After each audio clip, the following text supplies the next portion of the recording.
ma walwali iyo murugo ku haysata ayaad maare u weyday ma waxaad u haysataa inaadan qurux badnayn qof baa aad u doonaya in uu sidaada u qurux badnaado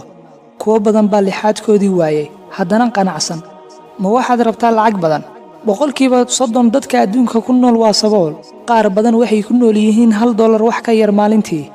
ma waxaad doonaysaa ayaad weyday kuwaana xitaa haysan waalid iyo cid daryeesha oo dariiqyada ku nool ma dhadhanka cuntada nacday caruur ayaa gaajo ku seexata habeen kasta oo ay waxay cunaan haysan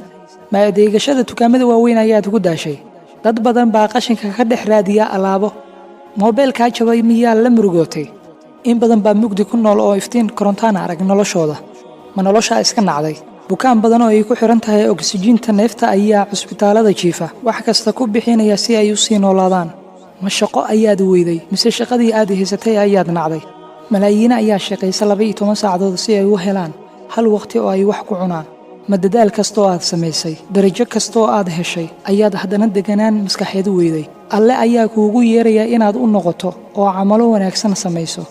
ma qof aad jecleed ayaa kaa tagay oo la murugoonaysa ma ogtahay in 8 bilyan oo qof dunidan ku nooshahay weydiiso Allah subhanahu wa ta'ala bedel khayr qaba inuu ku siiyo ma kuwa madax noqday maal iyo magac weyn yeeshay ayaad ka maseersan tahay ma ogtahay intooda badan inaysan si nabad ah u seexan madaxa faaruqin karin walwal dartii kaligoodna suuqyada dhex socon karin ma qof warkaa sheegay ayaad la gubatay qaar baa xuriyadoodii waayay oo xabsiyada dhex jiifa haddaba ha ku luminin waqtigaaga tirinta dhibaatada yeesan kuu muuqan kaliya waxyaabaha aadan haysan xasuuso oo ku xamdi naq nimcooyinka Allah subhanahu wa ta'ala kugu deeqay waad ku mahadsantahay daawashadaada